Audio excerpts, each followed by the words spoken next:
Muy bien, pues bienvenidas, bienvenidos, bienvenides a este primer webinar de la Facultad Latinoamericana de Teología Reformada de este 2025. Vamos a estar manteniendo en estos meses el seminario llamado Apologética Amable.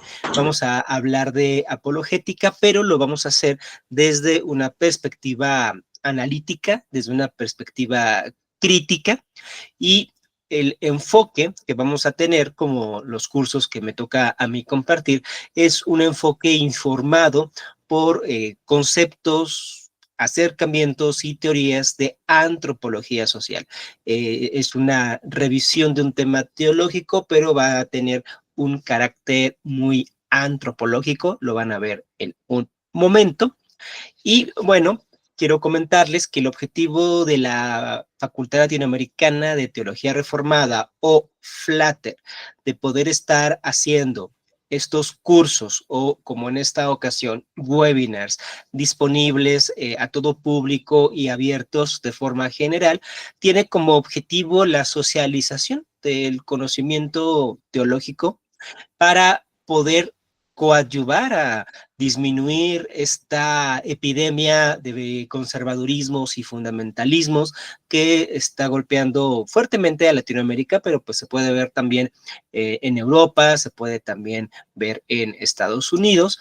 Y el objetivo pues es divulgar el conocimiento teológico, el conocimiento bíblico, para poder mostrar que ser evangélico cristiano no es sinónimo de ser antiderechos o no es sinónimo de ser de derecha, sino que hay muchas posibilidades de pensamiento, hay muchas posibilidades de análisis teológico y de formas de creencia.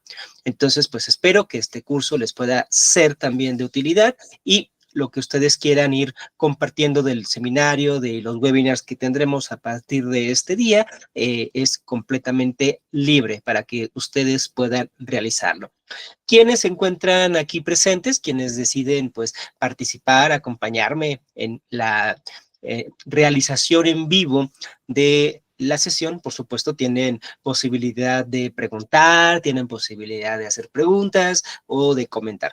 Entonces, en cualquier momento esto puede ocurrir. Ustedes tienen a su disposición el chat. Si hay una pregunta urgente, por supuesto que pueden abrir micrófono y hacerla de viva voz, que además pues el objetivo también es este, ¿no? Poder dialogar, no solamente hacer un monólogo de redes sociales, sino pues sí tener algún diálogo y pues poder tener la mayor cantidad de voces posibles.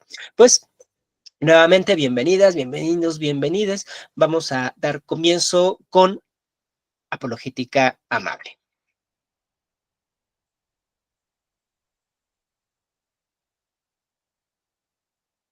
Voy a compartir mi pantalla.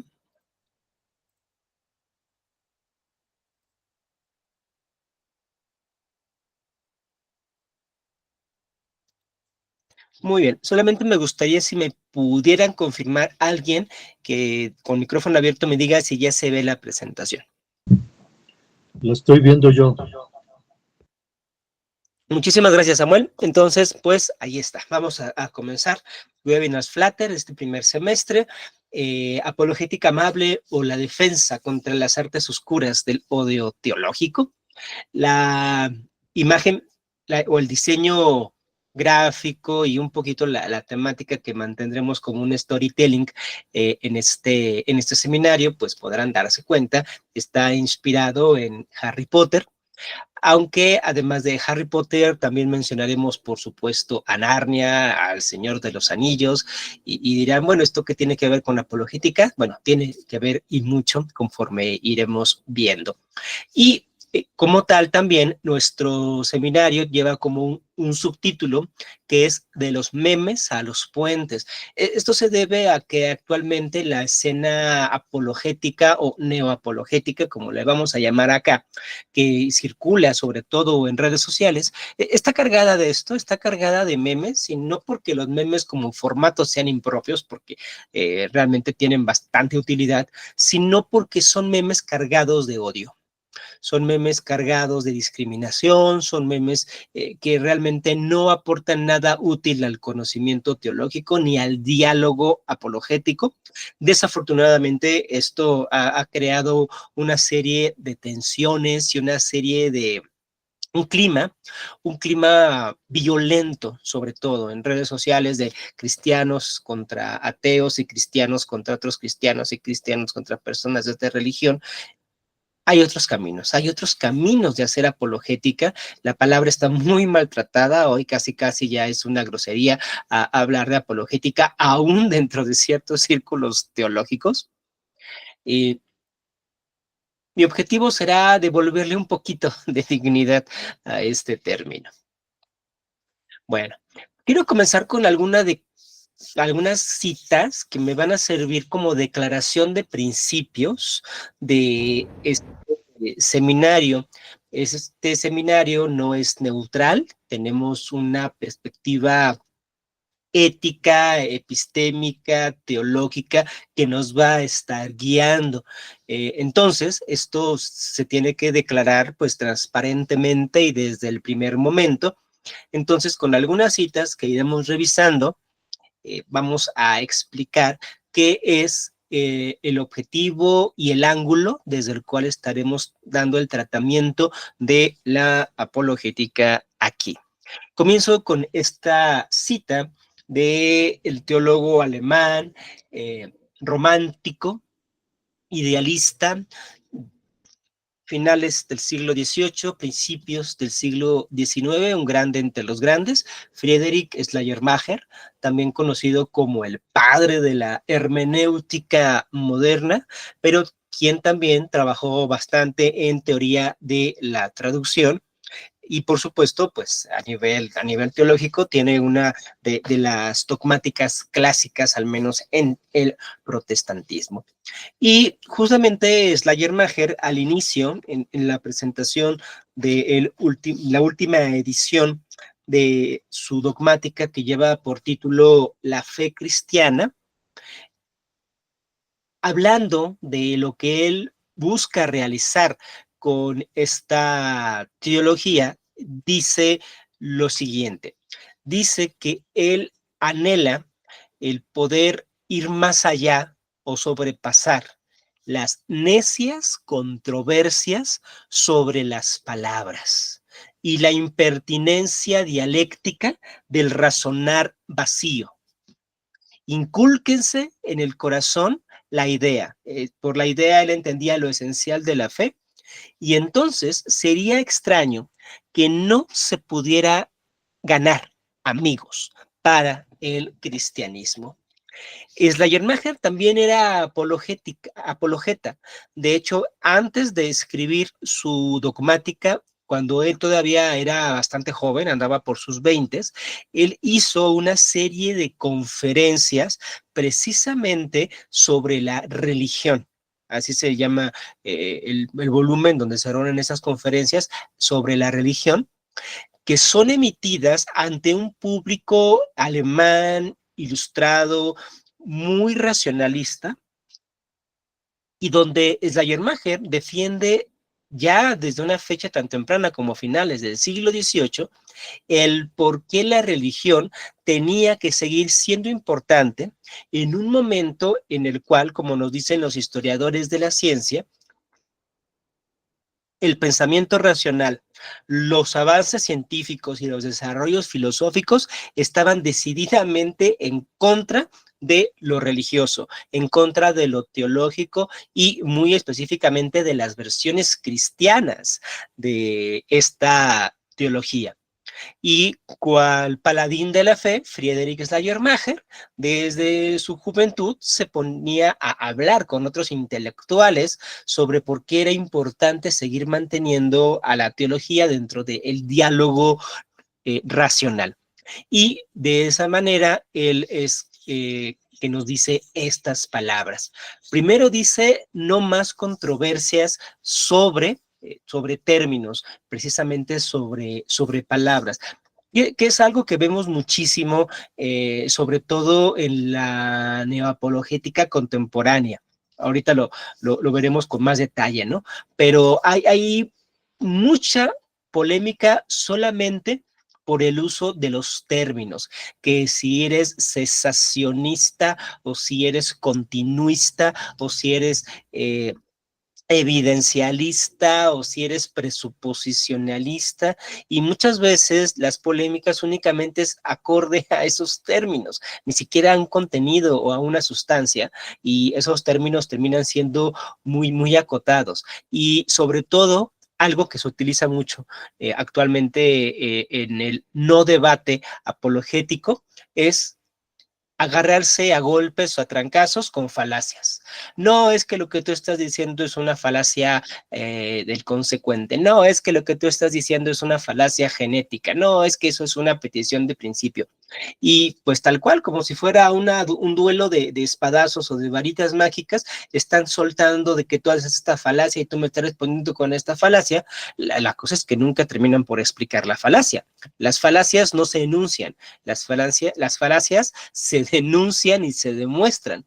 No basta con que yo diga, utilizas una falacia genética. No, si te estás metiendo en esos términos, a ver, dame la demostración de por qué se está utilizando o no esta falacia. Eso no lo hace. Y únicamente son controversias huecas sobre palabras. Y luego dice Schleiermacher esto, impertinencia dialéctica del razonar vacío. Esta impertinencia dialéctica, pues se refiere justamente a cuando hay supuestos debates y donde tendría que haber dialéctica, es decir, un diálogo que te lleve a algún lado, cuando en realidad lo que vemos vez tras vez, cuando se anuncia el debate entre el esperado apologeta y el famoso ateo, o el esperado cristiano cesacionista contra el cristiano continuista, y se enfrentan allí en ese debate en YouTube o en Facebook, es impertinencia dialéctica, no están dialogando, no están haciendo dialéctica, no están llegando a ningún lado. Cada uno de los bandos está esgrimiendo una serie de monólogos con argumentos copy-paste, con frases enlatadas, y únicamente están repitiendo o emulando lo que vez tras vez tras vez se viene diciendo. Es un razonar vacío. Porque pues están pensando, están utilizando su mente, pues, pero es vacío porque no están avanzando en nada, porque quien era cesacionista termina como cesacionista, quien era continuista termina continuista, quien era presuposicionalista terminará como presuposicionalista, hasta cansa decir las palabras. Quien era ateo termina como ateo, quien era creyente termina como creyente, no se llega a ningún lado. Schleiermacher dice que si logramos romper con esas inercias, no vamos a convertir a nadie. El objetivo de la apologética no es la conversión, ni la predicación, ni la evangelización.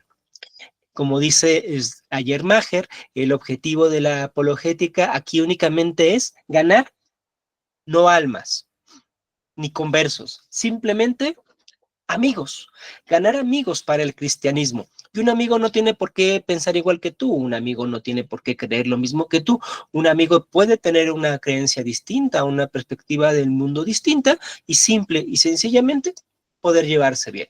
No necesitamos pensar igual para ser amigos. Podemos ser amigos y se requiere para el hecho de ser amigos poder pensar distinto.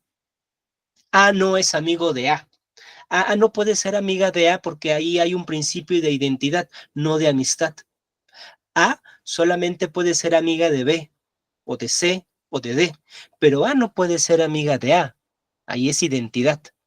Entonces yo no puedo ser amigo de alguien que tiene exactamente mi misma identidad y mi misma forma de pensar.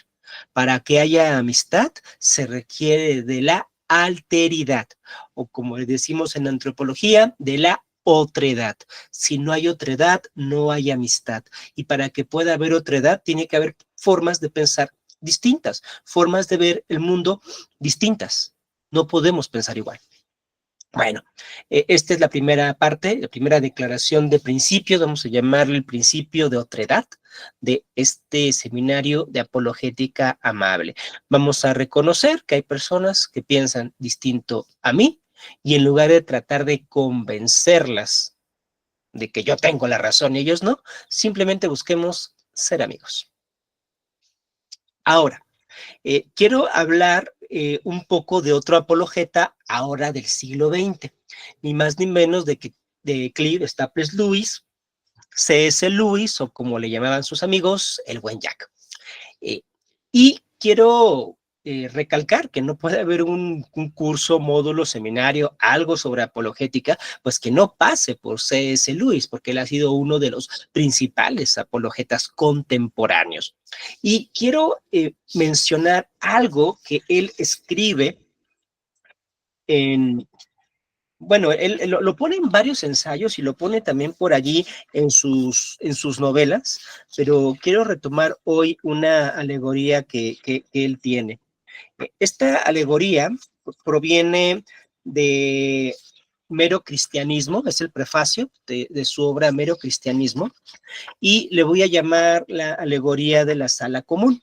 Ustedes pueden ver ahí una imagen de Harry Potter y dirá, pues, se equivocó de novela, ¿no? C.S. Lewis es de Narnia o la trilogía cósmica.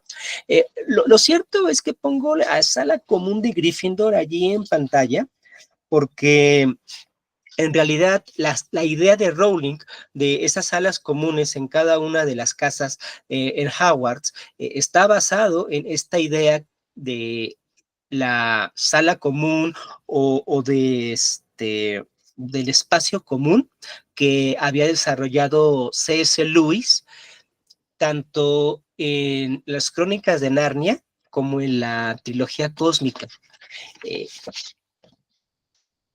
En el penúltimo libro, que se llama El sobrino del mago, que ahorita ustedes si compran una saga de las Crónicas de Narnia por Editorial Desafío, lo van a encontrar como el libro 1, que es incorrecto porque no es el libro 1. En realidad, El sobrino del mago, aunque narra la génesis de Narnia, es el libro número 6, justamente antes de llegar al volumen final, Lewis, que es el de la última batalla, escribió El sobrino del mago como una precuela, pues que explicara todo. Y en esa precuela llamada El sobrino del mago, C.S. Lewis habla de cómo Narnia no es el único universo que existe, además del de la Tierra. De hecho, hay una serie de ideas del multiversos allí en las Crónicas de Narnia, y se ve en El sobrino del mago, mediante unos anillos que por allí tienen, y hagan de cuenta que el pasaje que hay de nuestra tierra al mundo de Narnia es uno solo. De la tierra se puede viajar a algunos otros mundos. Algunos de esos mundos ya estaban muriendo, algunos de esos mundos, como el de Narnia, apenas estaban naciendo, pero para poder llegar a cada uno de esos mundos hay que pasar por un pasillo. Y por ese pasillo que el joven Diggory y su amiga Polly atraviesan desde una casa muy vieja allá en Inglaterra, se dan cuenta que hay como un espacio común, una sala común, y a partir de esa sala común uno se puede ir a un universo u otro. Esa misma idea también la tenía C.S. Lewis 10 años antes de Narnia en otra saga novelesca que se llama la trilogía cósmica y que habla de planetas. El primer libro de la trilogía cósmica, que es Malacandra o Un viaje a Marte, el segundo volumen, que es Perelandra o El viaje a Venus, y finalmente esa horrible fortaleza que se desarrolla aquí en la Tierra. Pero es lo mismo. Malacandra es un universo o un planeta que está a punto de morir. Perelandra es un planeta, en este caso Venus, que apenas está naciendo, y la Tierra que se encuentra en el medio. Pero el lore o la trama que tiene esta trilogía es que cada uno de los planetas que conforman el gran árbol o sistema solar, como nosotros le llamaríamos, en realidad comparten determinadas leyes, comparten determinadas reglas, así como los diversos universos en el que se encuentra Narnia. También lo que vincula a cada uno de estos planetas y sus realidades es un lugar común establecido por determinadas leyes o reglas cósmicas. Bueno, esta era la manera en la que Lewis veía el universo. Por supuesto, lo podemos ver reflejado como un pequeño guiño en Harry Potter con la importancia que tienen las salas comunes de las casas. Y bueno, habiendo dado nada más esta precisión literaria, quiero leer lo que en Mero Cristianismo C.S. Lewis señala al respecto. Dice así: espero que ningún lector suponga que el mero cristianismo se presenta aquí como una alternativa a los credos de las distintas confesiones, como si un hombre pudiese adoptarlo en preferencia al congregacionalismo o a la ortodoxia griega o a cualquier otra cosa. Él dice, el mero cristianismo no está en una sola denominación cristiana. Dice Luis, se parece más bien a un vestíbulo, desde el cual se abren puertas a varias habitaciones. En la trilogía cósmica, esas habitaciones eran representadas por los planetas del sistema solar, y en Narnia esas habitaciones son representadas pues por los diversos universos que hay. Si puedo hacer que alguien entre en ese vestíbulo, habré conseguido lo que intentaba, es decir, en la sala común. Pero en las habitaciones es la realidad, no en el vestíbulo, en las habitaciones donde hay chimeneas encendidas y sillones y comidas. El vestíbulo es un lugar donde se espera, un lugar desde el cual pasar a diferentes puertas, no es un lugar para vivir en él. Por eso, la peor de las habitaciones, sea cual sea, es, en mi opinión, preferible. Es verdad que algunos pueden descubrir que tienen que esperar en el vestíbulo un tiempo considerable, mientras que otros están seguros casi inmediatamente de a qué puerta tienen que llamar. Es decir, aquí estamos llegando al corazón de la apologética, que lo está poniendo en una alegoría Luis, pero que otro apologeta llamado Bertrand Ram habla como el espacio en común. Eso es la apologética. La apologética no es otra cosa que un vestíbulo, una sala común o un espacio en común entre distintas formas de ver el mundo.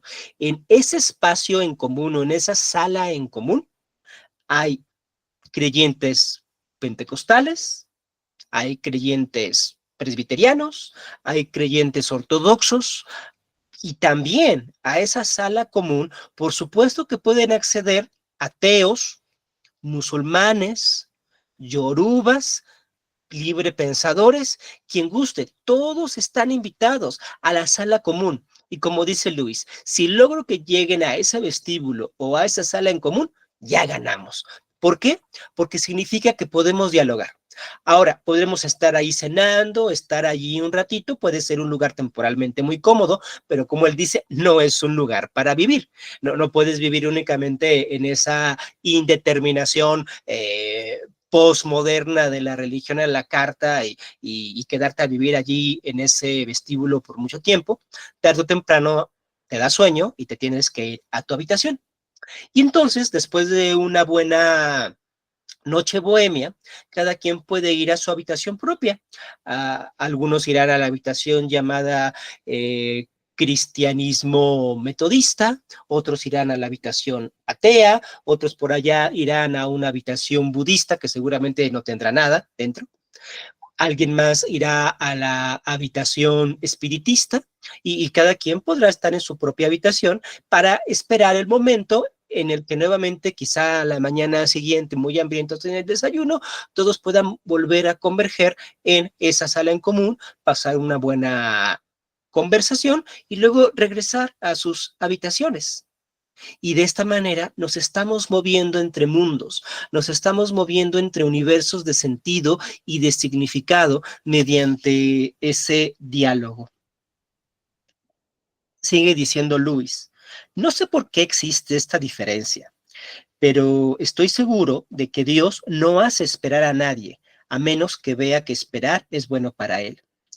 Cuando entréis a vuestra habitación, comprobaréis que la larga espera os ha proporcionado un bien que de otro modo no habríais obtenido.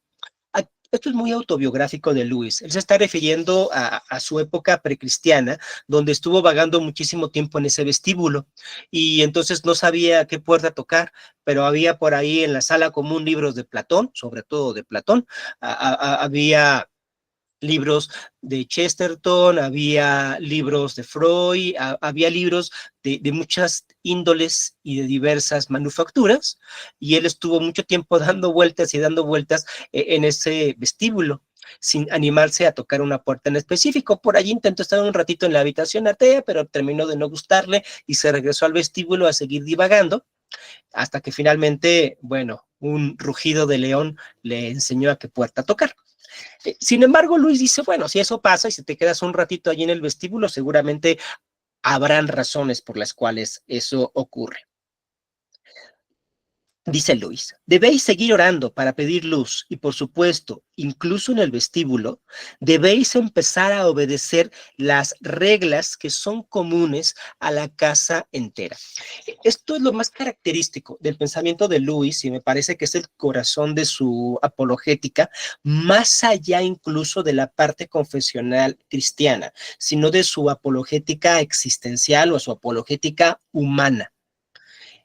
C.S. Lewis estaba convencido de que el mundo o de que nuestra realidad y todas las posibles realidades, es decir, que el multiverso entero estaba comprometido con determinadas leyes en común, que hoy a veces les llamamos normas canónicas o eventos canónicos, ¿no? Ya en el lore de Marvel o de los multiversos de DC. Bueno, mientras eso apenas estaba desarrollando y todavía faltaba mucho en los cómics de Marvel y de DC, la idea del multiverso ya estaba plenamente desarrollada en el pensamiento de Lewis, no solamente en los 40 en Narnia, sino 10 años antes, en la trilogía cósmica. Y él estaba convencido de que el multiverso estaba comprometido con determinadas normas y leyes que él aquí le llama las reglas de la casa. En Horrible Fortaleza eran las reglas del árbol. Aquí y en Narnia son las reglas de la magia. Y aquí el mero cristianismo le llama las reglas de la casa. Y las reglas de la casa son los acuerdos comunes que debemos tener todos aquellos que pasemos por el vestíbulo, independientemente de nuestra orientación religiosa o de nuestra orientación no religiosa. Las reglas de la casa son los acuerdos mínimos de convivencia que debemos de tener para poder llevarnos bien, como ocurre en cualquier casa que tiene muchos cuartos. Hay reglas de convivencia sobre los trastes, sobre la limpieza, sobre los horarios, pues ponernos de acuerdo en la medida de lo posible, pues para buscar el bien común. Eso es aquí lo que está diciendo Luis. En lenguaje común, la pregunta nunca debería ser, ¿me gusta esta clase de servicio, esta clase de culto? Si no, ¿son verdaderas estas doctrinas? ¿Está aquí la santidad? ¿Me mueve hacia esto mi conciencia? Mi resistencia a llamar a esta puerta se debe a mis orgullos y simples gustos o a mi desagrado personal por este guardián de la puerta en particular. Es decir, ¿cuál es la razón por la que no toco la puerta del cristianismo? Aquí Luis pues ya empieza a ser como tal apologética, ¿no? Pero la verdad que es algo común a todos los habitantes de esta casa o de este multiverso. Tenemos que preguntarnos por qué estoy en la habitación en la que estoy. Algo que no menciona Lewis, pero que sí ocurre en este tipo de lugares, cualquiera que haya ido a un hostal, por ejemplo, lo sabe, es que también uno puede visitar otras habitaciones. Yo puedo visitar la habitación de mi compañero y estar ahí un ratito, quizá hasta pasar una noche. Si la conversación se puso muy amena, puedo pasar la noche en la habitación y al día siguiente retirarme a la mía. Las habitaciones también se hablan entre sí y uno puede ser visitante de distintas habitaciones. Yo que estoy en habitación cristiana puedo pasar muy buenos ratos en la habitación atea. A alguien que es ateo, por supuesto, es bienvenido a mi propia habitación cristiana. Si respetamos las reglas comunes, los acuerdos mínimos de convivencia de la casa, pues podemos llevarnos bien, podemos vivir y pasarla bien dentro de esa casa. Y termina diciendo Lewis lo siguiente.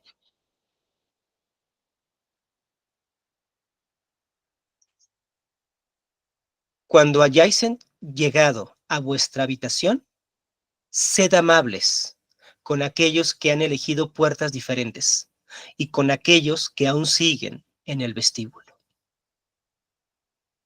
Esta es una de las razones por las cuales decidí llamar a este seminario Apologética Amable. Otra es una frase de Rubén Alves, pero esa la veremos más adelante. Comienzo con esta. Cuando hayáis llegado a vuestra habitación, sed amables con aquellos que han elegido puertas diferentes. Cuando ustedes ya digan, yo tengo una convicción cristiana, presbiteriana,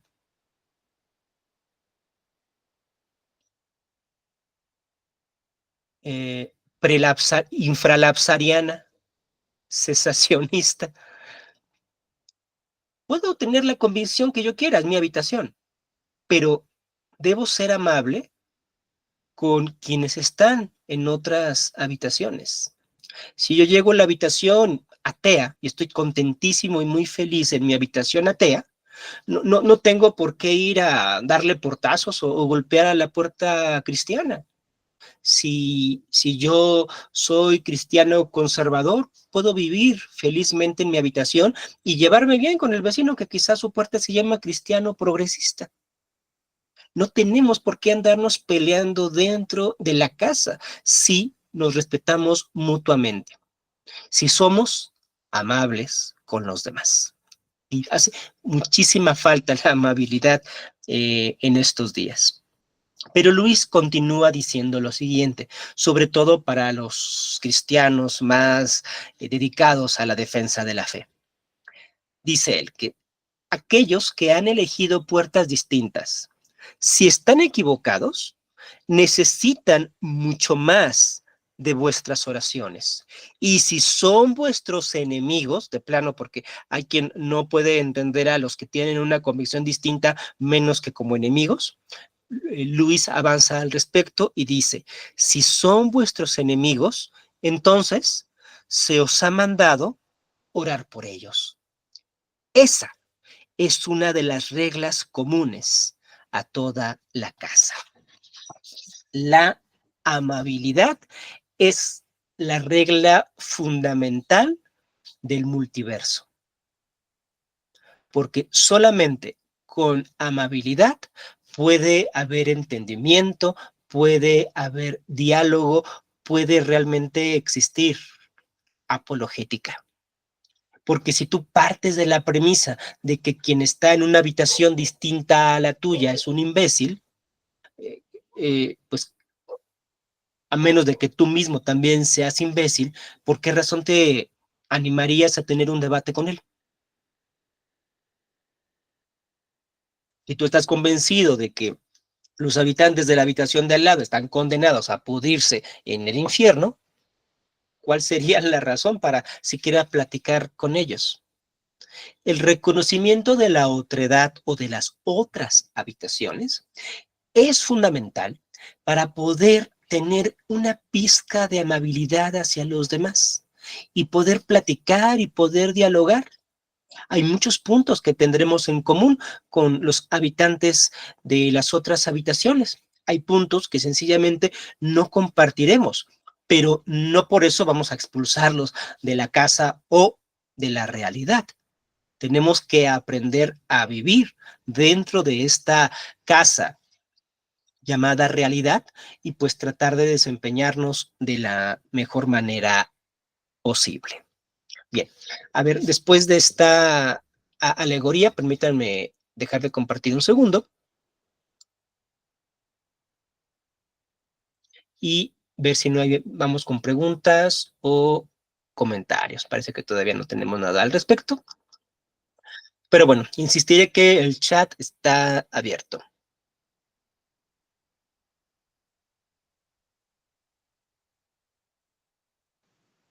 Oye, Raúl, no sé, comentario, pregunta. Ahí caería lo que entiendo que Hans Jung defendía, ¿no? Que de alguna manera como los 10 mandamientos eran como la regla de la casa. Por ahí iba el asunto, ¿no? Sí, sí, también Hans Jung aparecerá recurrentemente en nuestras charlas, sobre todo con su último proyecto, que fue de ética mundial, que fue bastante interesante en cuanto a su propósito. Desafortunadamente, creo que Hans Kung no pudo tener el control de todas las formas en las que se bajó este proyecto, pero la intención era muy buena y él también lo venía diciendo. Ahora, no se restringe solamente a los 10 mandamientos. Va más allá.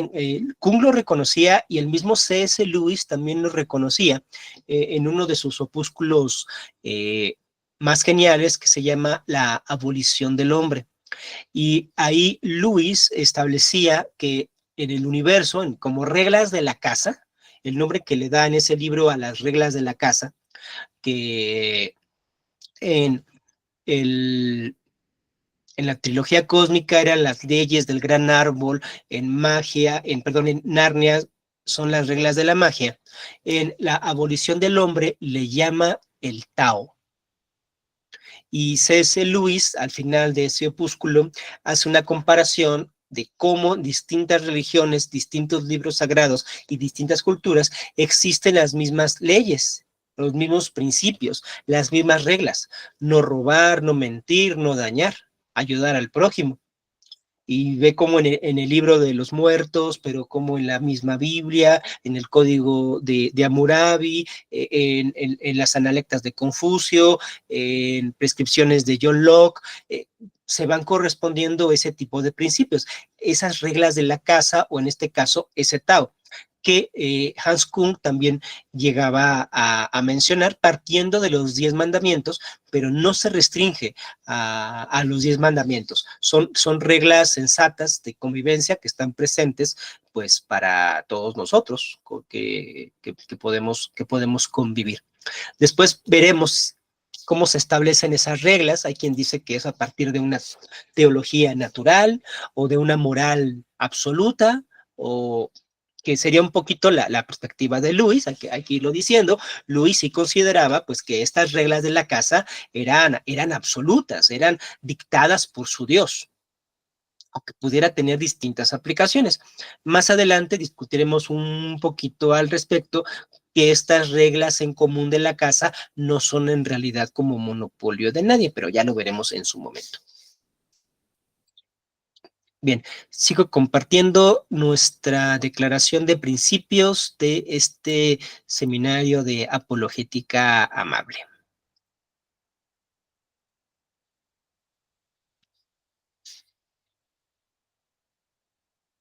Pasemos ahora a una cita de Rubén Alves, una de tantas que veremos. En un ensayo excelente que se llama Confesiones de un protestante obstinado, Rubén Alves, teólogo, psicoanalista, poeta, cuentacuentos brasileño, dijo lo siguiente: no me hice protestante con el cerebro. Por el contrario, mi fe es compañera de imágenes, memorias, perfumes, músicas. Lo decisivo no es la idea, sino la persona que uno invoca, aunque esté muerta.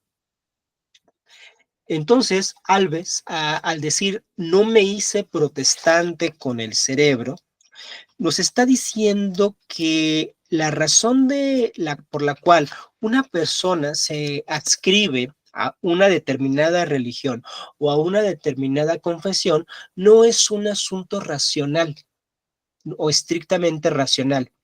Él dice, mi fe se debe a imágenes, memorias, perfumes, músicas, retiros, soledades, caminatas por las montañas, por las riberas, rostros, sonrisas, campos de trabajo en favelas, funerales, injusticias, esperanzas enterradas, algunas resucitadas, certezas de lealtad a toda prueba.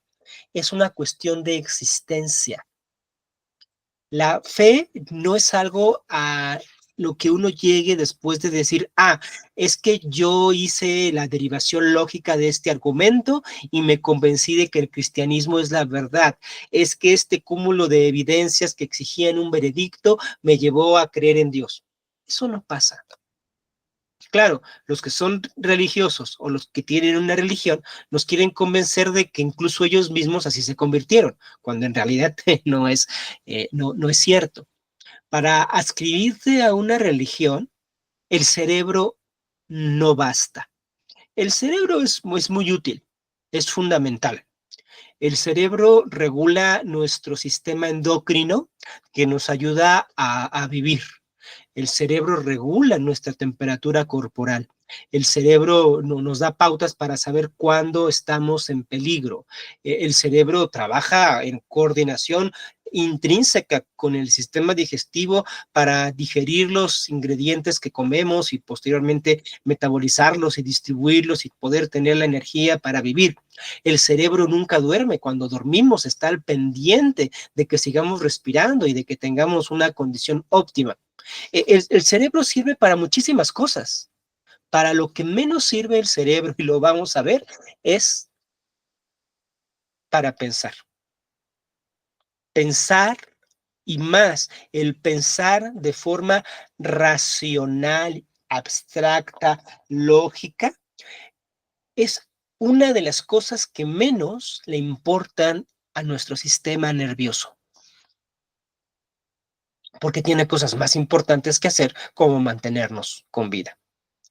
Vamos a ver, a partir de los estudios, investigaciones no filosóficas, sino científicas, de Antonio Damasio, así como los experimentos de economía conductual de Aaron Tversky y Daniel Kahneman, vamos a ver justamente cómo nuestras decisiones de la vida, nuestras decisiones cotidianas, por más que nos esforcemos, creamos o nos mintamos a nosotros mismos que se tratan de decisiones racionales, una rational choice, en realidad, siempre que tomamos una decisión, es a partir de muchísimos sesgos cognitivos, a partir de emociones, a partir de valores que no tienen como tal un tratamiento racionalizado.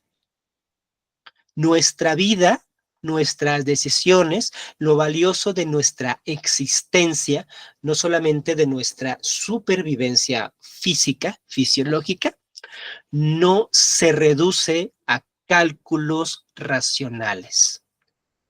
Y portar en el corazón una fe no se debe a un mero convencimiento argumental. Por los argumentos o por la razón no se puede llegar a la fe.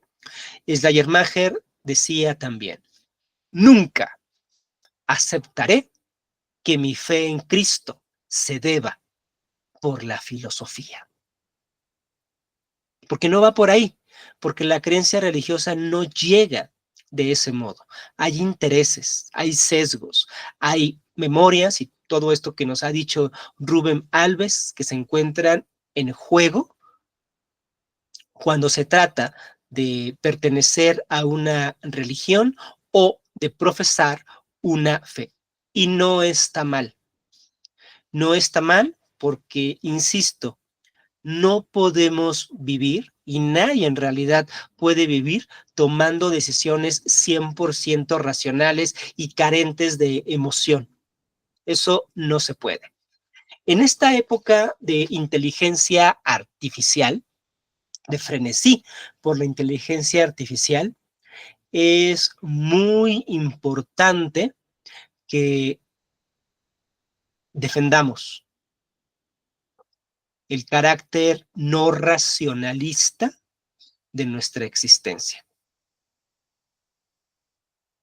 Alguna vez alguien le preguntó a una inteligencia artificial si sería mejor gobernante que un hombre. Y la inteligencia artificial dijo, sí, yo sería mejor gobernante que un hombre porque yo no me dejo llevar por las emociones. A los meses se descubrió como una inteligencia artificial que habían colocado un sistema de policías en las calles para vigilar sospechosos, señalaba el 95% de las veces como sospechosos a personas negras, a personas latinas o a personas de un fenotipo extranjero, hecho por una inteligencia artificial carente de sesgos emocionales. Entonces, no es posible. No podemos pretender vivir como si fuéramos inteligencias artificiales, porque realmente si quisiéramos vivir únicamente como inteligencias artificiales, tomando siempre las decisiones más racionales, pues no cabe duda que la decisión más racional, por ejemplo, actualmente sería la de Thanos.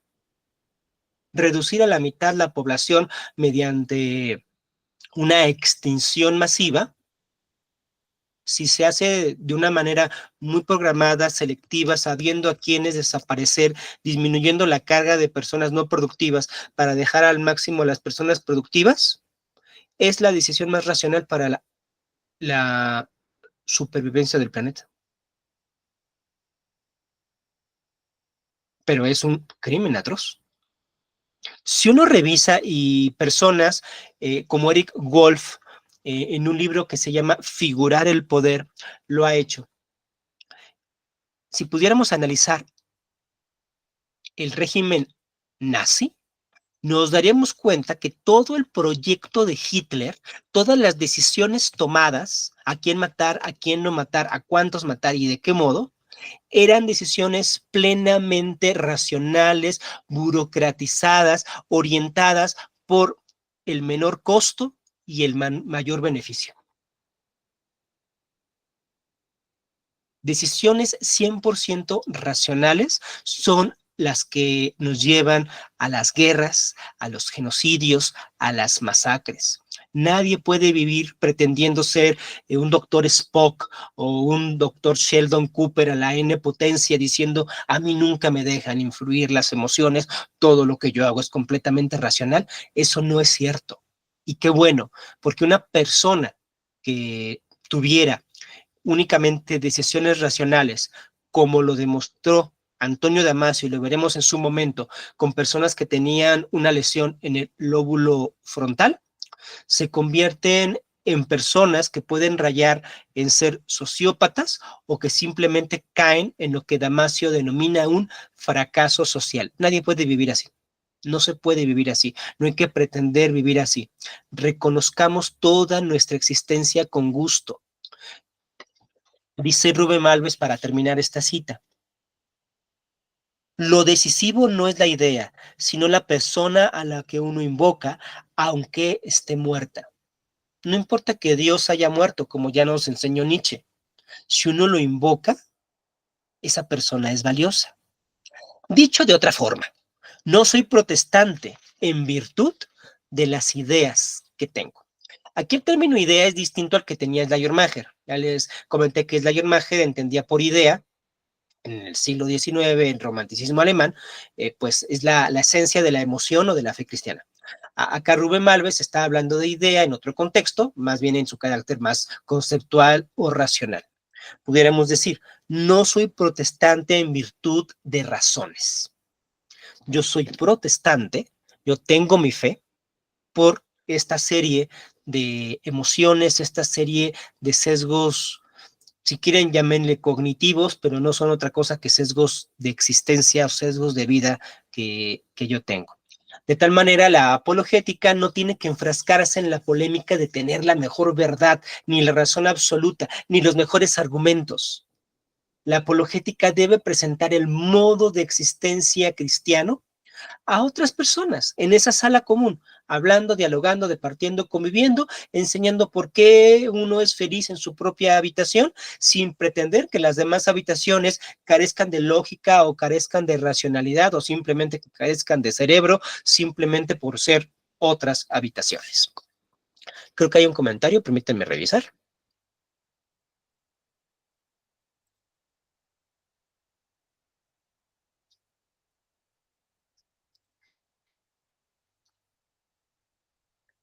Una mano levantada. Wilfredo, te escuchamos. Gracias. Fíjate que esto que estás hablando, entonces a mí me hace pensar en algo que hemos escuchado a lo largo de todo este tiempo, y es que tiene que ver con este término de educar en la fe.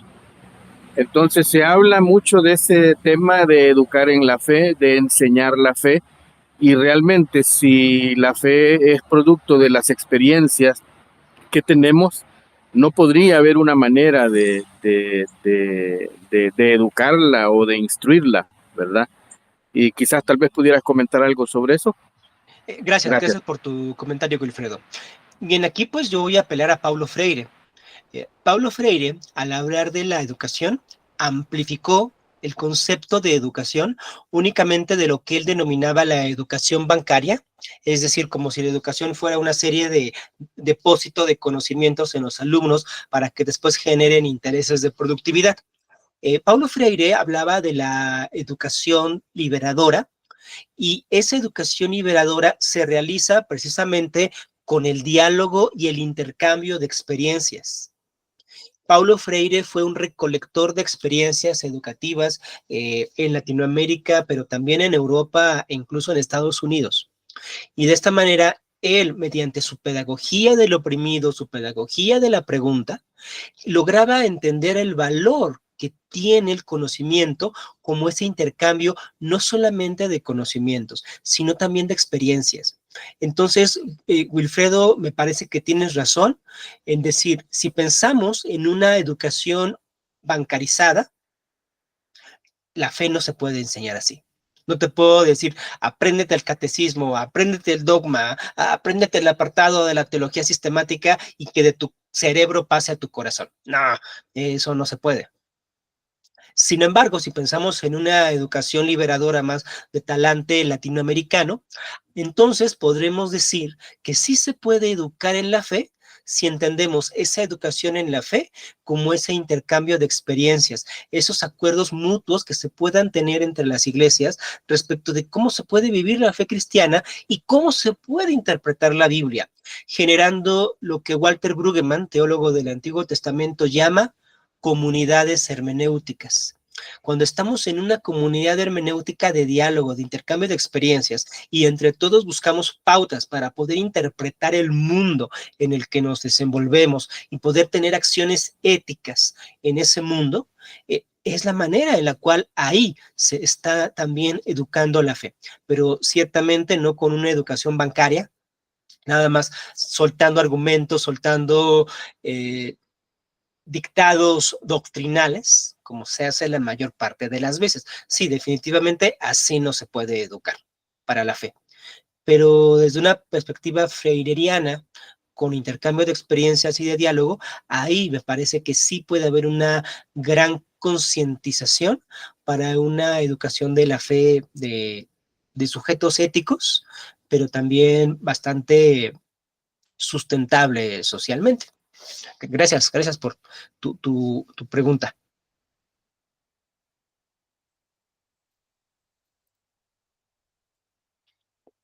Bien, sigo compartiendo pantalla. Si no están viendo mi pantalla, me avisan.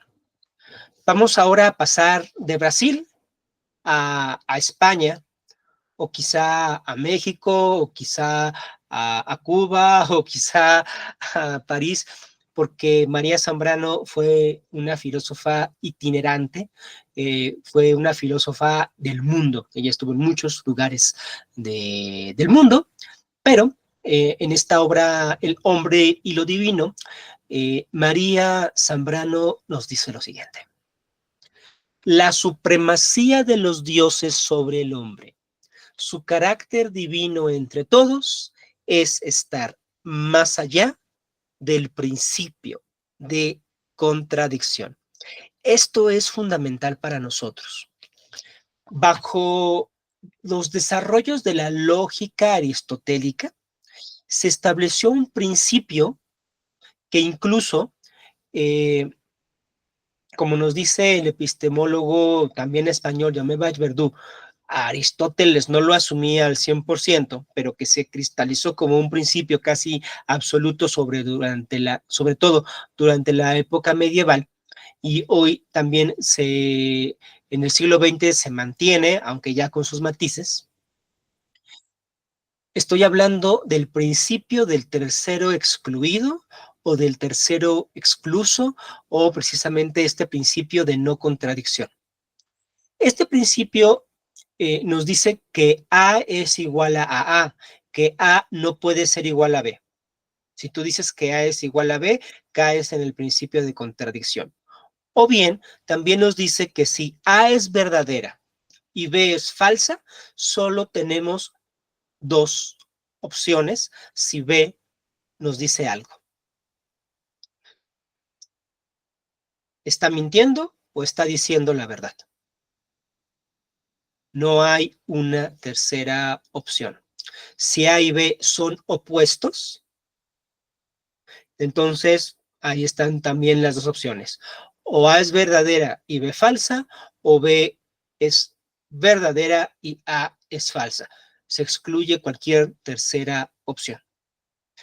Y este principio de no contradicción, este principio del tercero excluido, orienta muchísimo la apologética, tratando de presentar a Dios de la forma más racional, de la forma más coherente, aplicando principios de no contradicción, aplicando el principio del tercero excluido.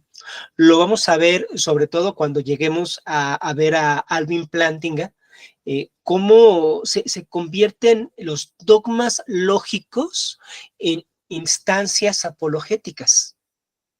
Lo cual pues realmente es perturbador para algo que deriva más de la experiencia, como hemos visto, diría Schleiermacher sin ningún tipo de pudor, que deriva de los sentimientos y no tanto de una razón instrumental blindada. No podemos aplicar a rajatabla los principios lógicos hacia la fe, porque la supremacía de los dioses es ir más allá de ese principio de contradicción. Es que se preguntan por el ser de Dios e incluso llegan a confundir a Dios con el ser.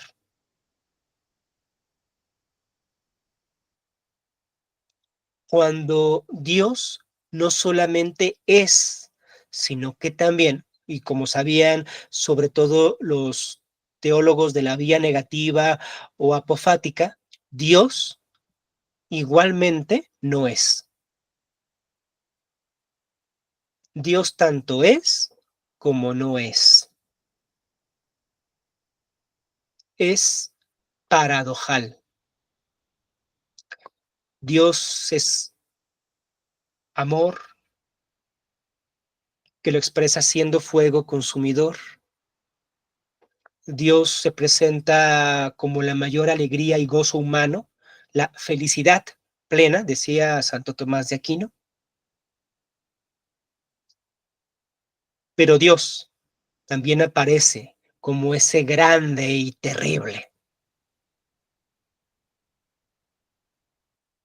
Hoy dicen, no, es que a Dios no se le puede temer. Así como dicen los abuelos del diablo del cerro, ¿no?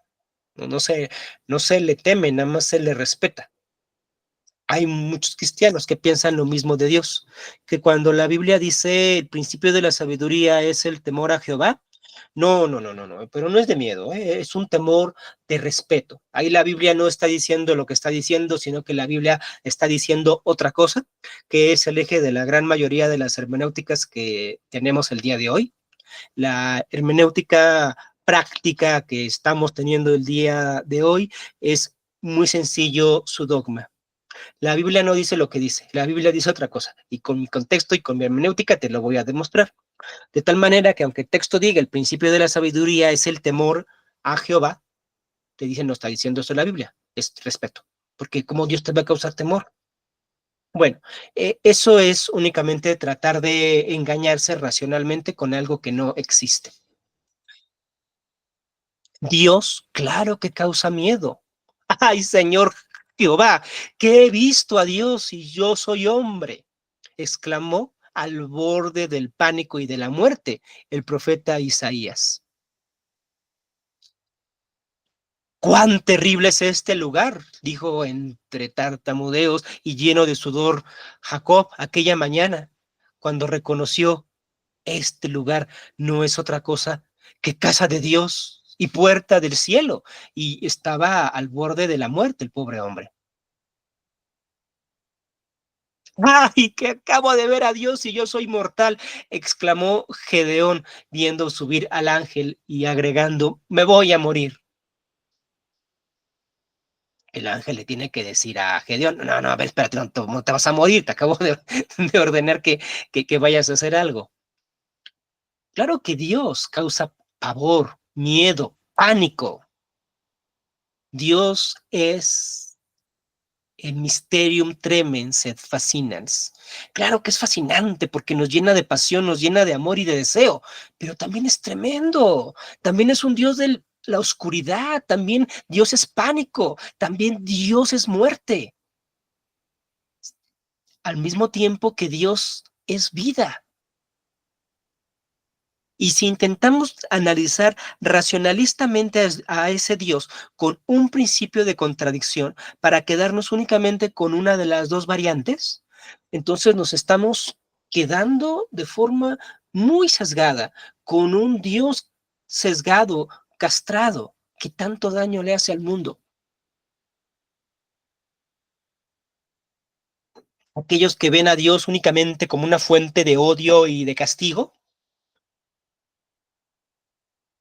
o aquellos que ven a Dios únicamente como un hippie progresista de puro amor. No, Dios no puede ser puro amor. Definitivamente no puede ser puro amor.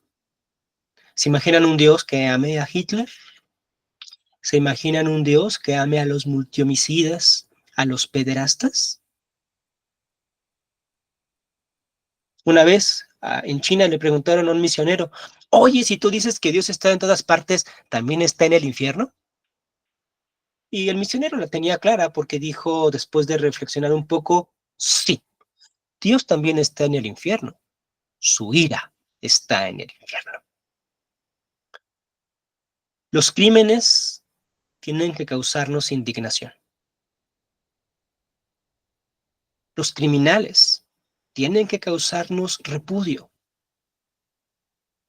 Por más idealistas que querramos ser, por más humanistas que deseemos ser, si no estamos dispuestos a reconocer la maldad y a reconocer a los malos, no estamos capacitados para poder hacer un mundo mejor. Dios no puede ser puro amor. Un amor absoluto nos lleva sencillamente hacia la catástrofe humana.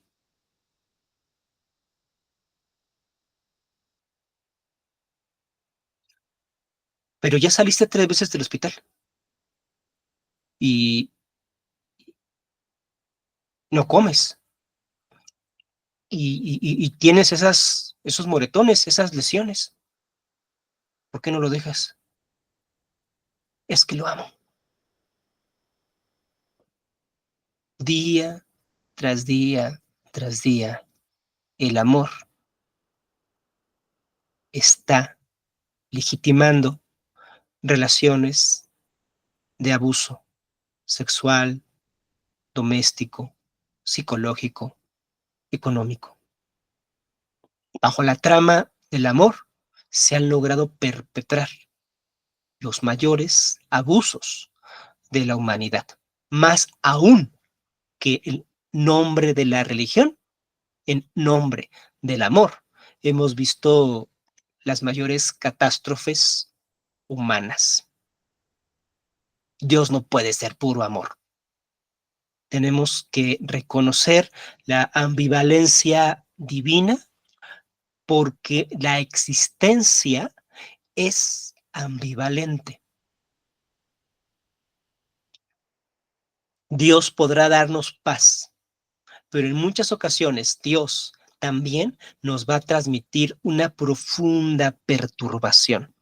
Dios nos va a acoger con sus brazos paternos cálidos en los cuales podemos refugiarnos, pero Dios también nos va a abandonar y dejar en el más oscuro de los vacíos. Y tanto una cosa como la otra corresponden a la experiencia divina.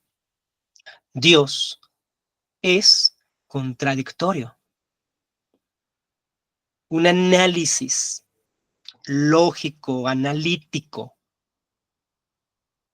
modal de una pretendida existencia, esencia o naturaleza divina podrá estar muy bien hecho. Nadie duda de la seriedad y nadie puede dudar de la eficacia lógica que tiene el señor Alvin Plantinga.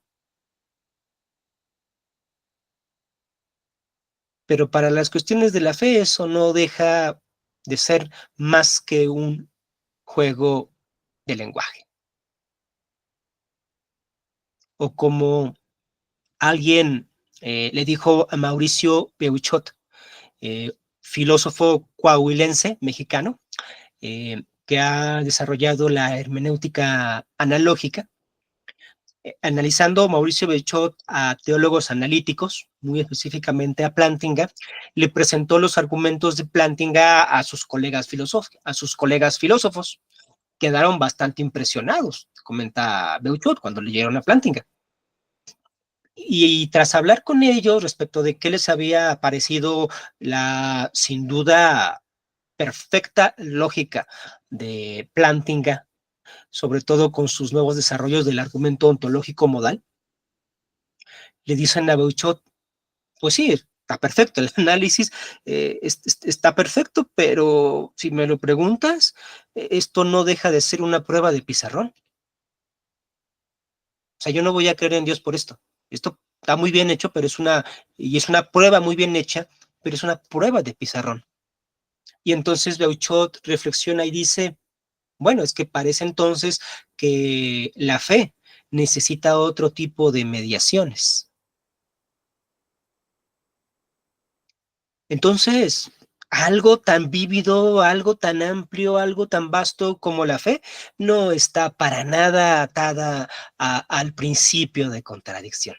La fe va muchísimo más allá de la lógica, de las falacias, de los argumentos, de los silogismos. Dios, decía el filósofo mexicano Antonio Caso, no se encuentra al final de un silogismo. Porque si lo pensamos teológicamente, Dios no es el final del silogismo, Dios es el principio de la vida. Y última cita que tenemos aquí para platicar es, sin duda, Primera de Pedro 3:15, y a propósito estoy tomando la traducción El lenguaje actual, que nos dice, honren a Cristo como Señor y estén siempre dispuestos a explicarle a la gente por qué ustedes confían en Cristo y en sus promesas. Y luego la parte que siempre se saltan los apologetas. Pero háganlo con amabilidad y respeto. O como dice la Reina Valera 60, mansedumbre y reverencia.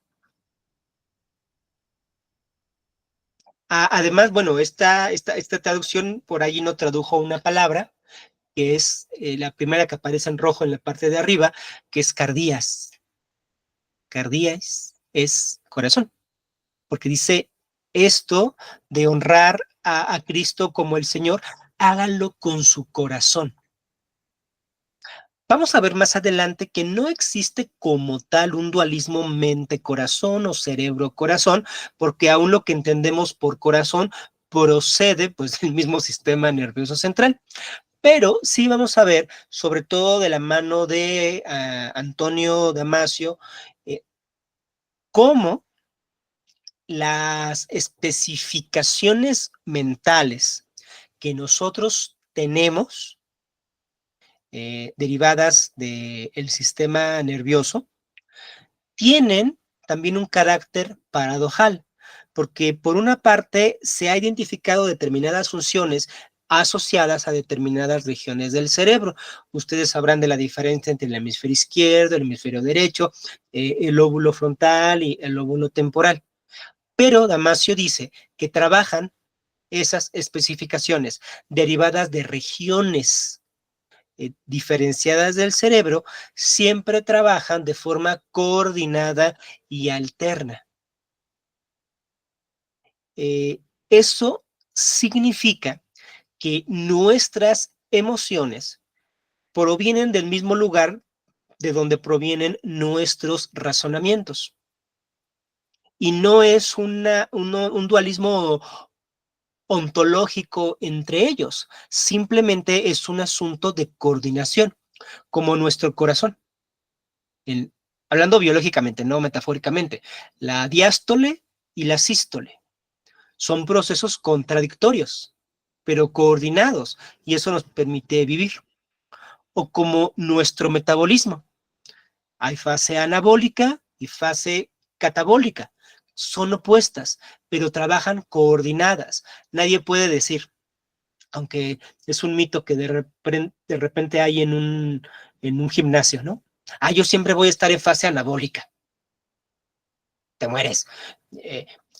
No se puede. La fase anabólica, catabólica, incluso que a veces hasta pueden convivir en el tiempo, son opuestas, pero se encuentran coordinadas.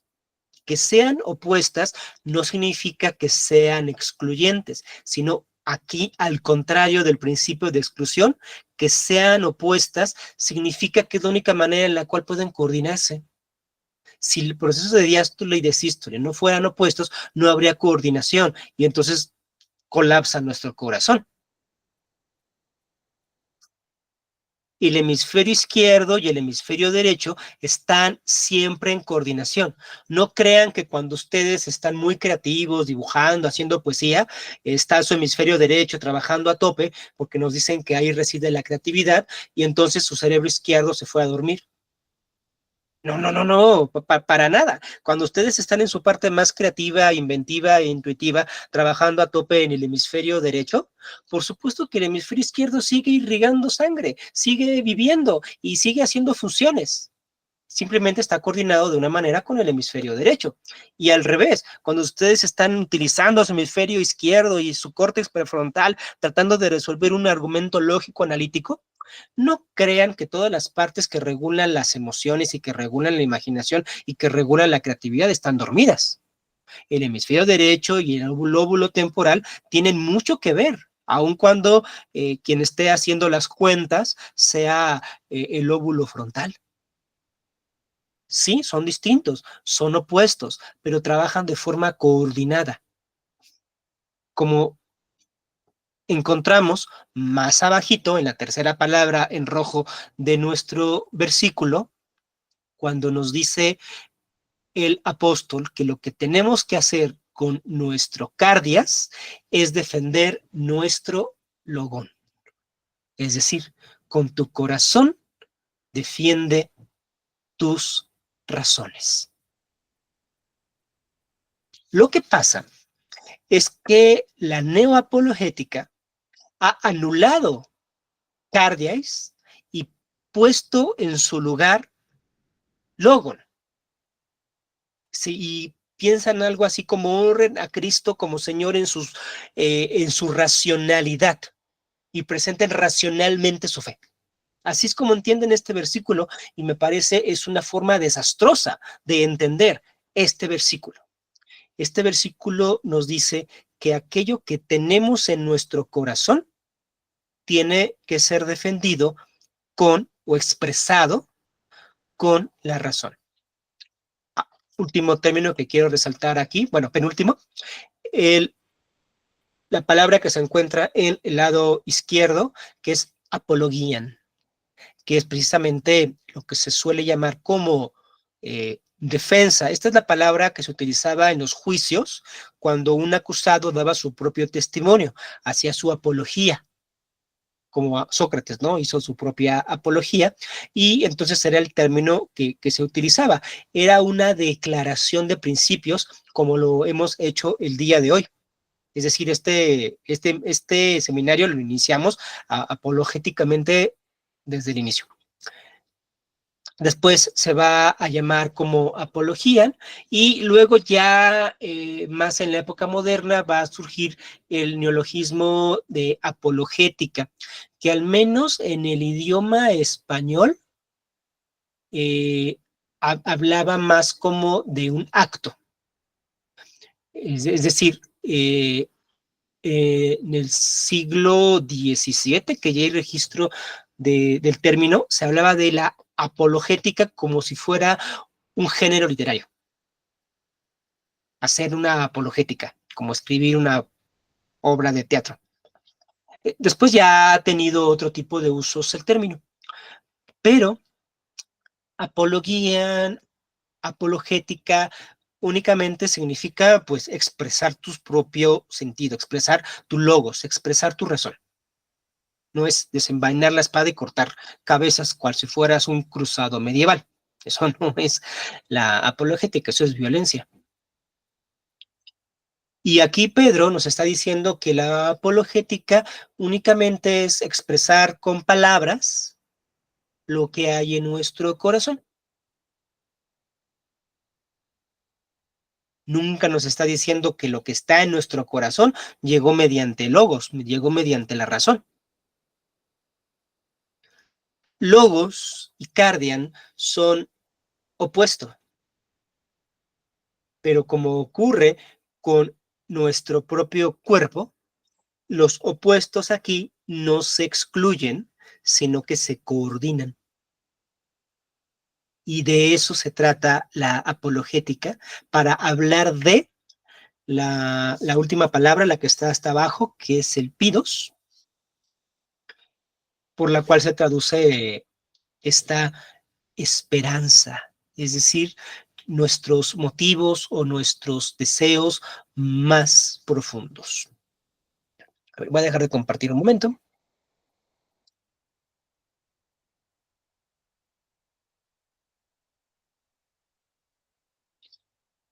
Entonces, vamos a entender en estas pláticas, en estos webinars, a la apologética como la sala en común,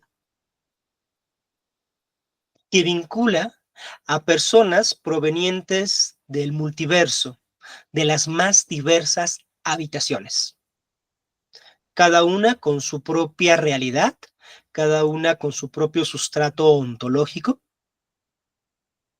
y que, sin embargo, en esa sala en común encuentran reglas de convivencia, reglas éticas con las cuales se puede convivir, con las cuales se puede dialogar. La apologética como el terreno en común o la sala en común entre creyentes y no creyentes, entre la razón y la fe, entre cardias y logos, entre cristianos de una denominación y cristianos de otra confesión.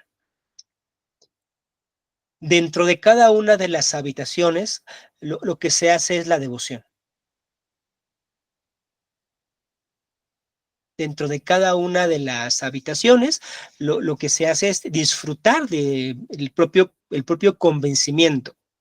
Si pensamos también un poco en la habitación atea, pues que ahí no tienen devociones. No, no, no, pero es que los ateos adoran a la razón como su Dios. No sé por qué le queremos etiquetar a otras personas algo que proviene de nosotros. Si nosotros no podemos concebir un mundo sin Dios y no podemos concebir un mundo sin fe, no tenemos que suponer que los que habitan en la habitación de al lado son igual a nosotros. Y si los de la habitación de al lado nos dicen aquí no hay religión, pues ahí no hay religión, punto. ¿Cuál es el problema? Si nos empeñamos en decorar la habitación de al lado con nuestros propios motivos, bueno, pues seguramente intentaremos colonizar la mente de los demás, pero me parece que no es necesario. Entonces, la apologética es la que nos vincula cuando estamos en la sala en común para poder llevarnos bien. Es algo que el filósofo alemán Jürgen Habermas ha denominado la situación ideal para el diálogo público. ¿Cómo puedo yo hablar desde mi propia perspectiva, convicciones, creencias y doctrinas con personas que no comparten esas creencias, convicciones y doctrinas? Es decir, ¿cómo hablar desde mi fe en un contexto antropológico de otra edad?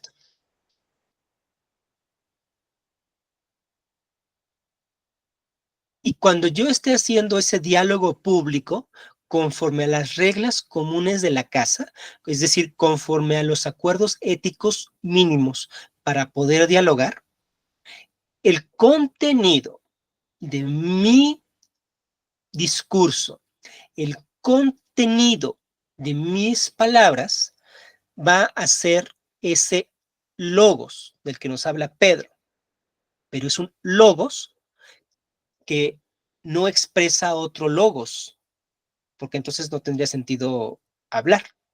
Ahí sería nada más una redundancia eterna.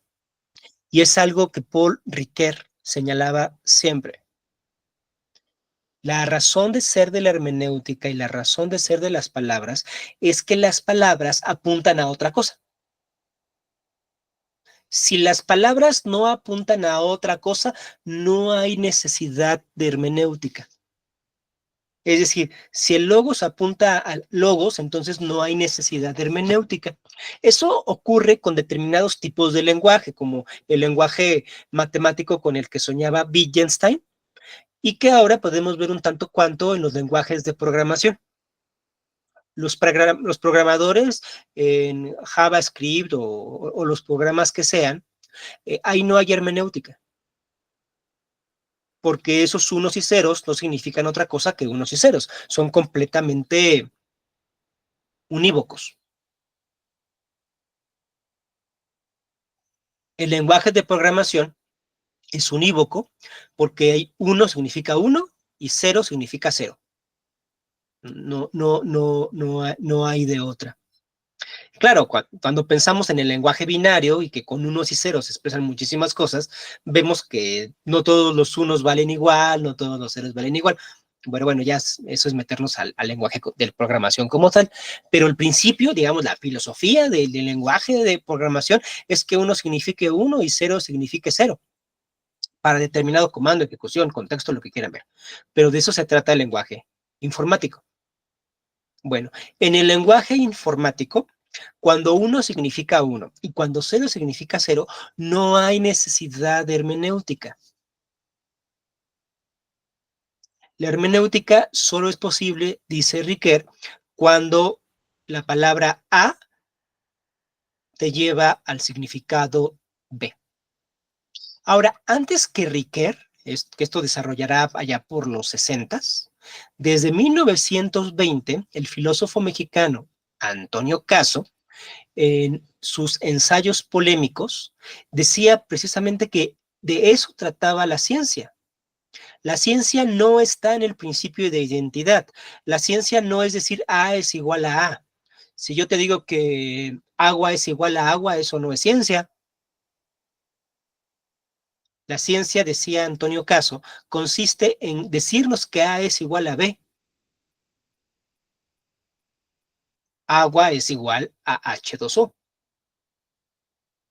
Ahí sí tiene sentido hablar de pensamiento, hablar de ciencia, incluso hablar de hermenéutica. Cuando pasas el principio de identidad. El principio de identidad tiene su lugar, tiene su necesidad lógica, pero no es absoluto y no sirve para todo. Por eso Zambrano lo vio preclaramente. Los dioses no están atados al principio de contradicción. Solamente hay hermenéutica y solamente hay ciencia, y voy a decir solamente hay apologética, cuando A es igual a B. Cuando A es igual a A, ni ciencia, ni hermenéutica, ni apologética. Si el H2O es igual al H2O, ahí no hay ciencia. Si el agua es igual al agua, ahí tampoco hay ciencia. si 1 es igual a 1, 0 es igual a 0, a nivel técnico, pues sí funciona muy bien el lenguaje de programación, pero hablando específicamente tampoco es ciencia. Por eso hay todo un debate que surgió en el siglo XX sobre si las matemáticas son ciencia o no. Y pues como tal, las matemáticas no son ciencia. Sirven para hacer ciencia, pero estrictamente hablando, pues no es ciencia. Es como la lógica tampoco es ciencia. Sirve para hacer ciencia, pero no es ciencia en sí misma. Bueno, ¿qué significa eso? Significa que la apologética no es usar el logos para hablar del logos, porque el texto de Pedro nos dice que utilicemos nuestro logos para hablar de nuestro cardios. La apologética no es decir A es igual a A, la apologética es decir A es igual a B. Y con A, que es un discurso racional, que es un discurso compartido con palabras y términos que tú y yo entendemos, el objetivo de la apologética es que con ese logos mutuo logre expresar mi cardios, logre expresar mi esperanza, la esperanza que yo tengo. Y esa esperanza que yo tengo no es logos, porque si en lugar de tener esa esperanza en cardios, yo tuviera esa esperanza en logos, entonces con mi logos únicamente seguiría hablando de mi logos. Mi logos expresaría logos, estaría diciendo que A es igual a A y entonces no estaríamos diciendo absolutamente nada. Si tú reduces a Dios al silogismo, a la demostración,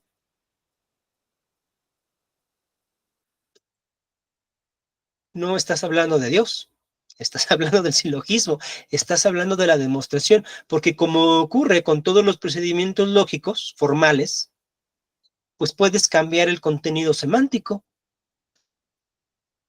Si en tu argumento lógico, en lugar de a tu variable X, que le llamas Dios, le quieres llamar, como dijo esta presentadora, ahorita se me olvida su nombre, Estados Unidos, de este programa de parodia histórica. Si tú en lugar de Dios a esa X le quieres llamar Simón, pues entonces quien existe es Simón. Si en tu argumento sustituyes a Dios por unicornio, pues lo que estás demostrando es la existencia del unicornio, porque así funciona la lógica. La lógica te da tramas abstractas, tramas formales de pensamiento, no te da como tal contenidos semánticos. Por eso, si pensamos que nuestra fe está sustentada en la razón, es decir, está sustentada en el logos, pues simple y sencillamente no va a haber ningún tipo de diálogo hacia los demás. Vamos a estar hablando con otras personas, utilizando el logos del logos. Es decir, estaremos hablando de muchísimas cosas que seguramente serán muy interesantes, pero no vamos a estar hablando de Dios. Y no solamente aplica para la lógica modal, también aplica para los argumentos cosmológicos o para los argumentos de diseño. Si estamos pensando o estableciendo que esos motivos de nuestra fe son una causa eficiente, pues lo que estaremos demostrando es una causa eficiente, no estaremos demostrando a Dios. Dice Badaí, muchos apologetas defienden su fe con la ciencia y lo primero que hacen es querer demostrar la existencia de Dios. Efectivamente, mediante el logos tratan de defender a un Dios logocéntrico. Y es muy interesante. Por eso la dialéctica que nos presenta Primera de Pedro 3:15, porque nos dice que lo que vamos a realizar con nuestro logos no es seguir hablando de logos. Lo vamos a ver ya, ustedes van a tener también una carpeta compartida con bibliografía para que se vayan adentrando en estos menesteres y van a ver que hay debates interesantísimos sobre el ser, sobre Dios, debates interesantísimos sobre el origen del universo, y no se duda de eso. No se duda que son debates súper relevantes, súper interesantes, algunos de verdad son muy bien hechos. Uno lee a Plantinga o intenta al menos leer a Plantinga, irlo siguiendo, es una maravilla. Nadie duda que John Lennox tiene una epistemología física y científica adecuada.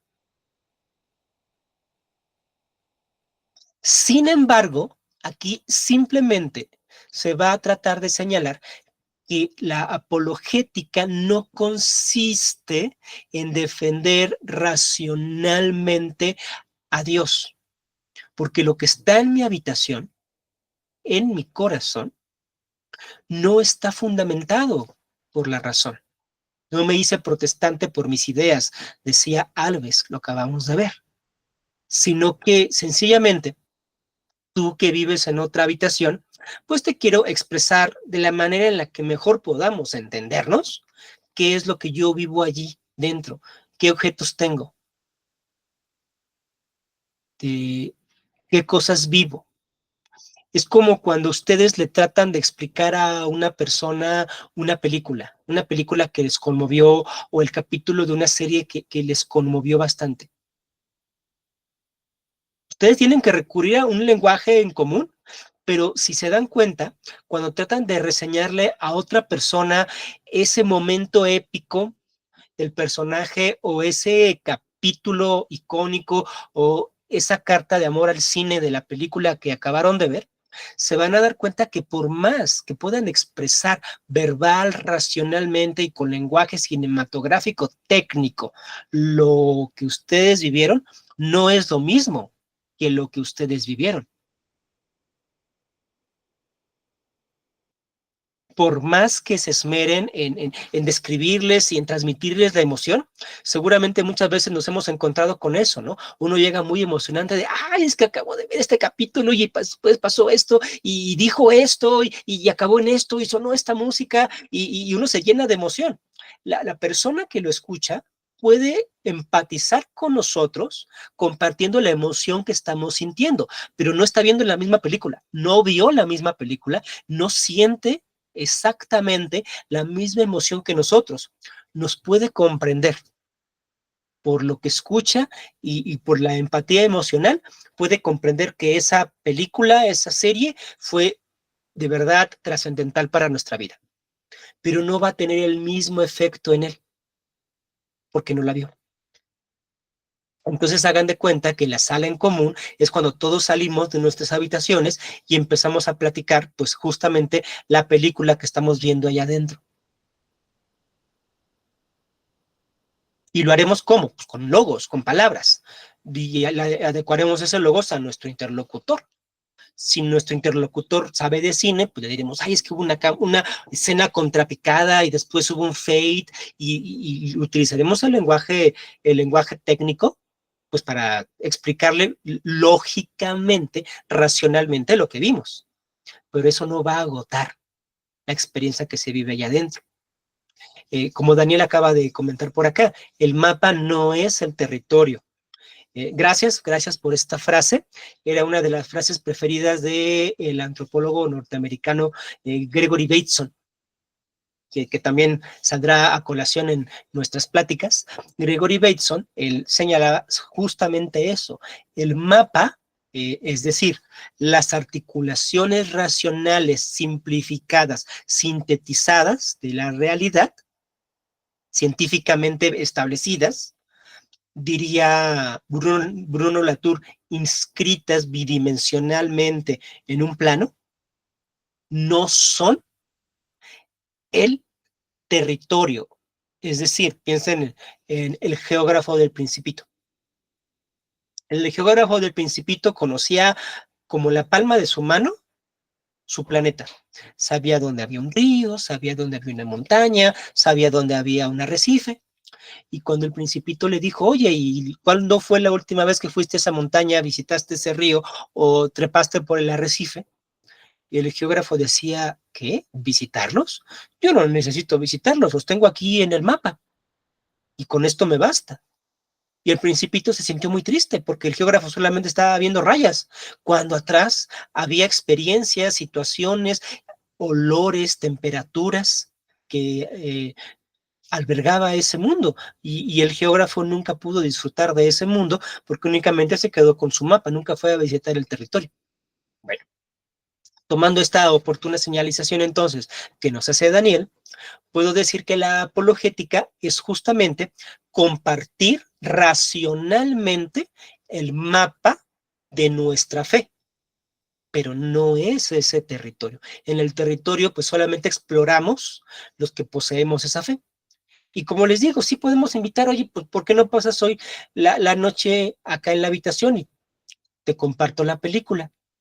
Habrá notado también que cuando ustedes comparten una película, comparten una serie, comparten una canción con alguien más, no necesariamente esa persona va a tener el mismo efecto, o no necesariamente esa pieza maestra va a tener el mismo efecto en la otra persona. No nos sintamos mal por eso, porque ya terminó de escuchar la canción, ¿no? Y nosotros bien emocionados porque es una canción que nos conmueve y que la consideramos una verdadera maravilla, y la otra persona la escucha y dice, ah, está buena, ¿no? Tan, tan. Ya nos sentimos todos tristes. No, no tenemos por qué sentirnos tristes. No podemos pretender que esa canción, película o serie tenga el mismo efecto en la otra persona, porque es una persona distinta a mí, tiene otra edad. Aun cuando yo pueda invitar a la iglesia a mis camaradas, no puedo pretender que vayan a sentir exactamente lo mismo que yo. Claro, hay libertad. ¿Y qué tal que a alguien sí le gustó mi habitación y se quiere quedar ahí? Perfecto. Pero alguien podrá decir, no, no me gusta tu habitación. O alguien podrá decir, ah, pues me gusta tu habitación, pero nada más como para ir una vez al año. Y está bien. Lo mismo podemos hacer nosotros también respecto de las demás habitaciones. Cuando llegamos a esos territorios de fe. Pero los territorios de fe es donde solamente nosotros exploramos, son ese mundo nuevo y extraño del que hablaba Calvar, para cada quien que esté en su respectiva habitación. Cuando llegamos a la sala común, únicamente tenemos el mapa. Y lo que le compartimos a las personas cuando hablamos y expresamos nuestra fe es ese mapa, esas líneas, y podemos utilizar, y debemos utilizar, me parece, sí, los argumentos más racionales, los diálogos más adecuados a partir de la mejor ética.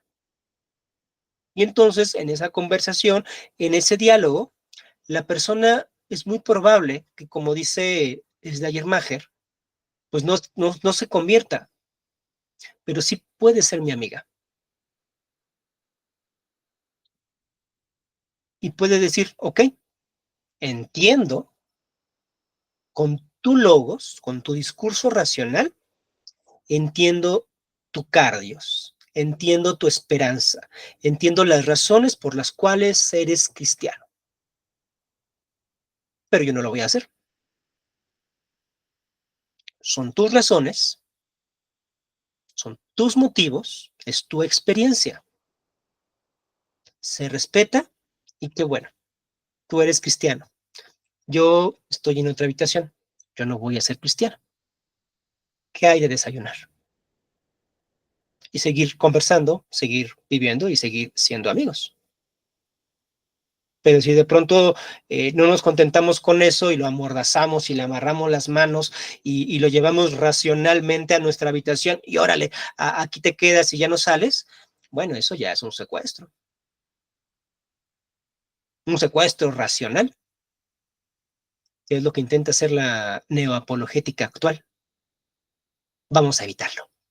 Aquí en nuestro seminario con estos webinars de apologética amable, vamos a aprender que la fe cristiana sí tiene un logos, sí puede presentarse racionalmente, pero únicamente ese discurso, ese logos, va a tener sentido si lo hacemos con mansedumbre y reverencia, si lo expresamos con amabilidad, entendiendo que el objetivo de la apologética es presentar mediante el discurso racional nuestra esperanza cristiana, pero nunca pretender convertir a las demás personas en cristianos, ni con la fuerza de la razón, ni con la fuerza de la violencia, sino únicamente dar razón de por qué creemos lo que creemos y entonces poder ser amigos de los demás. Bien, pues espero que les haya parecido interesante este primer webinar. Estamos empezando el año, estamos calentando motores. Conforme vayan sucediendo las sesiones, de verdad yo espero que tengamos más participaciones, que por supuesto también puedan comentar. Yo les voy a hacer llegar algunos por correo electrónico, pero lo voy a colocar directamente en la página. Supongo que todos llegaron aquí también conociendo la página, si no me dicen, de Mis Teachers Teológicos en Facebook. Ahí voy a colocar el enlace a los videos, bueno, la carpeta donde estarán los videos y el enlace también a la carpeta donde estará la bibliografía. Para dentro de 15 días que tendremos el siguiente webinar, esto es el día 24 de enero, yo les voy a compartir en la carpeta de Drive un texto de apologética. Déjenme proyectárselos.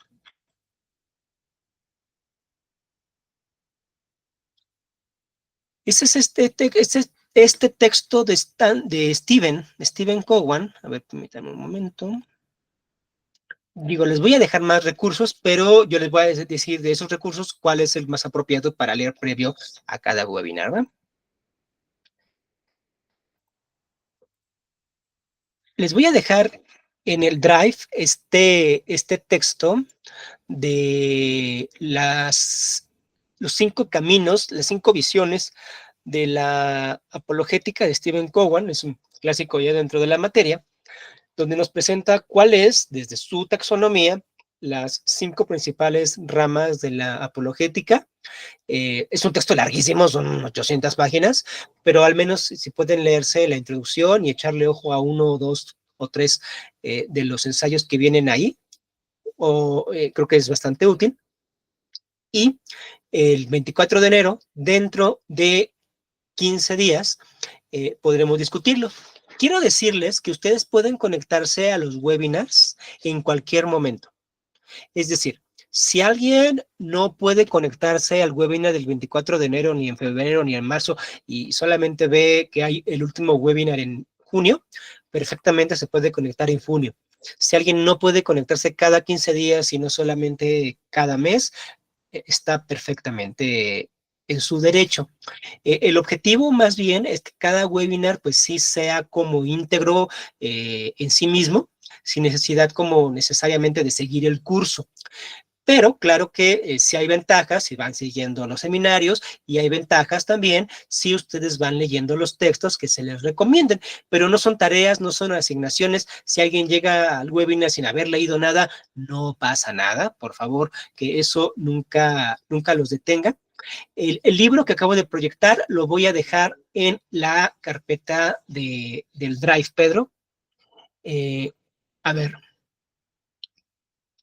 aquí de una vez, permítanme ver si lo puedo pegar.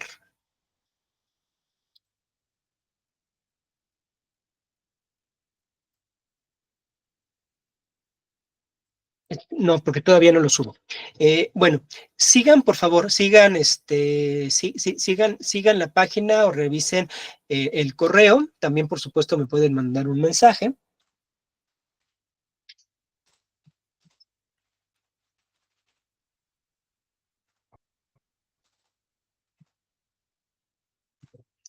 Y la idea es que sí tengan acceso al calendario, a la carpeta de videos y a la carpeta de bibliografía. Muy bien, pues espero nuevamente que esta plática inicial haya sido de su interés. Espero con mucho gusto que se vayan integrando más personas y que lleguemos cada vez más a un mejor diálogo. Por favor, cuando tengan a su disposición el video, si gustan de compartirlo, subirlo a sus redes o dárselo sigilosamente a alguien más, de verdad, tienen toda la libertad para poder hacerlo. Mientras tanto, pues nos despedimos y quedamos para el 24 de enero. Una fecha especial porque además va a ser mi cumpleaños. Me va a dar gusto celebrarlo con ustedes. Nos vemos.